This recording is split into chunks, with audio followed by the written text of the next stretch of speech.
నమస్తే PRC news కి స్వాగతం. రాజన్న సిరిసిల్ల జిల్లా గంభీరావుపేట మండల కేంద్రంలో డబుల్ బెడ్రూమ్ గురించి కలెక్టర్ కు వినతి పత్రం ఇచ్చారు. ఈ సందర్భంగా తెలంగాణ బహుళ జన బీడీ కార్మిక సంఘం బిఎల్టియు అధ్యక్షులు ముద్రకల ఆంజనేయుల ఆధ్వర్యంలో కలెక్టర్ గారికి కలిసి వినతి పత్రం సమర్పించడం జరిగింది. ఈ సందర్భంగా ముద్రకల ఆంజనేయులు మాట్లాడుతూ ప్రభుత్వం మారింది అన్న పేరుతో ఆలస్యం చేయకుండా ఇల్లు లేని నిరుపేదలకు గంభీరావుపేట మండల కేంద్రంలో ఖాళీగా ఉన్న 38 2BHK ఇళ్ల పట్టాలను పంపిణీ చేయాలి. ఇల్లు లేని నిరుపేదలమైన మేము గంభీరావుపేట గ్రామంలో 272 2BHK ఇళ్లలో 234 మందికి పట్టాలు పంపిణీ చేసి 5 నెలలు గడిచిన మిగిలిన 38 2BHK ఇళ్లు ఇప్పటి వరకు పంపిణీ చేయడం జరగలేదు. 2BHK ఇళ్ల పట్టాలు పంపిణీ నందు అవకతవకలు అవినీతి పాల్పడి అర్హత లేని వారికి పంపిణీ జరిగింది. పలుమార్లు ప్రజా నిరసనల ద్వారా అధికారులకు వినతి నివేదించడం కూడా జరిగింది.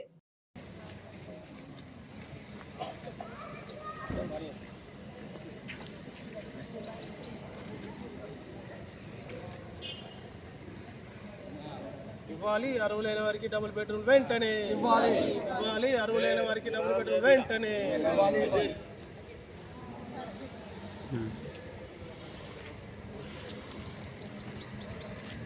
ఈరోజు రాజన్న సిరిసిల్ల జిల్లా కలెక్టర్ గారి ప్రజావాణి వేదికకు గంభీరావుపేట మండల కేంద్రం నుంచి డబుల్ బెడ్రూమ్లు 38 నిల్వకున్న వాటి మీద పంపిణీ చేయాలనే ఉద్దేశం మీద కలెక్టర్ గారికి వినతి పత్రము ఇవ్వడం జరిగింది. మరి కలెక్టర్ గారు ఆదేశాలు గవర్నమెంట్ నుంచి మీద నుంచి ఆదేశాలు రాలేవు.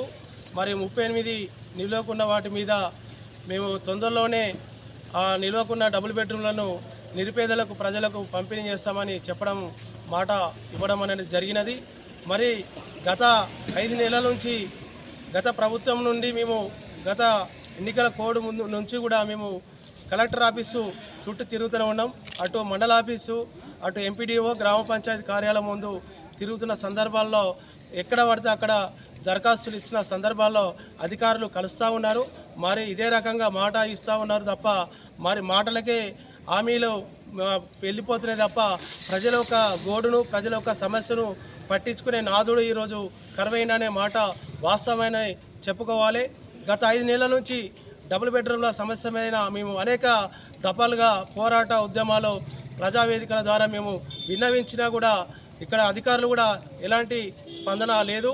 కాబట్టి గూడు లేక అక్కడక్కడ చాలామంది నిరుపేదలు గుడిసెలు వేసుకొని అక్కడక్కడ వేరే స్థలాల్లో నిమగ్నమై ఉన్నారు. మరి ఒక్క ఇంట్లో 2 ఫ్యామిలీలు కూడా కొనసాగుతున్న సందర్భాలు చూస్తున్నాం.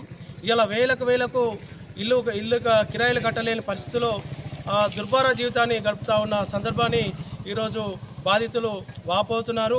మరి వీటి మీద ఈ రాష్ట్ర ప్రభుత్వము కనుమెరుగైంచి వీటి మీద సమస్యమైన మాట్లాడవలసిన అవసరం ఎంతైనా ఉన్నది. మరి 206లో అవకతవకలు జరిగినాయి. మరి 206 డబుల్ బెడ్రూమ్లు చాలా అవకతవకలు వాటిలో వేరే విలేజ్లకు అంటే గంభీరావుపేట వాసులకు కాకుండా వేరే గ్రామాల నుంచి వలస వచ్చిన వాళ్ళకు కూడా ఎక్కువ ప్రియారిటీ ఇచ్చి వాళ్ళకి ఇవ్వడం వల్ల ఇలా గంభీరావుపేటకు సంబంధించిన వాస్తవులు ఇలా మోసపోయారనే మాట వాస్తవం. మరి అక్కడ డబ్బుకు నోటుకు అనేది డబుల్ బెడ్రూమ్ అనేది పంపిణీ జరిగిందని కూడా కళ్ళకు అద్దకున్నట్టుగా అధికారులకు విన్నవించినా కూడా వాటి మీద సర్వే చేయకపోవడం కూడా చాలా బాధాకరం. మరి ఇంత ముందుకు జిల్లా కలెక్టర్ ఆఫీస్ నుంచి అధికారులు కూడా గంభీరావుపేటకు వస్తే కూడా మేము వారికి కూడా మా గోడును కూడా వినవించి అక్కడ అడ్డుకున్న సందర్భాలు కూడా చూసినాం. మరి ఇప్పుడు 38 వాటిలో కూడా మా నిరుపేదలు గంభీరావుపేట వాస్తవులైనటువంటి డబుల్ బెడ్రూమ్లో 38 వాటిలో కూడా కొన్ని ఇవి కూడా వస్తే రావు అనే ఉద్దేశంతో కొంతమంది వెళ్ళి తాళాలు వేసుకొని సామాన్తో కూడా అక్కడ ఫ్యామిలీతో ఉంటే ఇలా ఎంఆర్ఓ 30 తారీఖు లోపల మీరు ఖాళీ చేయాలి, లేదంటే పోలీస్ బందోబస్తు పెట్టి నేను ఖాళీ చేస్తా అని చెప్పి మాట చెప్పడం వలన మేము ఇక్కడ ఉన్నటువంటి బాధితులను కూడా సముదాయించి శాంతియుతంగా మేము ఖాళీ చేస్తామని ఎంఆర్ఓకి చెప్పడం జరిగింది. మరి 30 నాడు ఖాళీ చేస్తే మీరు ఎప్పుడు పట్టాలు ఇస్తారని మేము ఎంఆర్ఓ గారిని కూడా మేము అడగడం జరిగింది. 2 రోజులలో పట్టాలు ఇస్తానని కూడా ఎంఆర్ఓ మాకు మాట ఇవ్వడం జరిగింది. ఆ మాట మేరకు ఇక్కడ ఉన్నటువంటి బాధితులు 38 కుటుంబాలు 30 తారీఖు నాడు పోయిన నెల 30 తారీఖు నాడు ఖాళీ చేయడం జరిగినది.